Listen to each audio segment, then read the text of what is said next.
Shane, we haven't had you on the show for a little while, but I know you've been doing a ton of things out there. You all are on fire.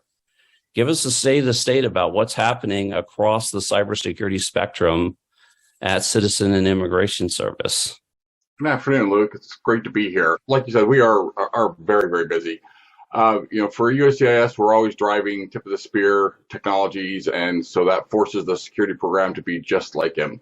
And so we're always shooting for what's next and what's coming down the pike. And so actually, we just finished revising our overall cybersecurity strategy. And so we really are starting to focusing in on these key, some key points that we feel are sort of part of that next generation cybersecurity effort. Goal one is going to be wrapped around, obviously, the zero trust principles and implementation and enhancing our overall posture.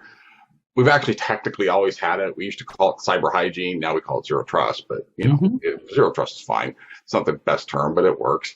Well, obviously, USCIS invested heavily into intelligence and threat hunting. That's something we're looking to expand. But we also want, at the same time, we want to be able to expand our response capabilities so that, not only can we find the threats, we can respond quicker and faster, as well as build in better resilience. Resilience is one of those things that some of the lessons learned we've come out of recent incidents is that we've really got to focus and enhance our abilities there. Obviously, automation for USCIS is critical. We're an agency that's 90% cloud-based. The volume of data and the amount of information flowing and threat information hitting my SOC is just out of this world. So automation is the only way for us to really drive and really focus our efforts in the appropriate ways. And it goes beyond just what's in the SOC.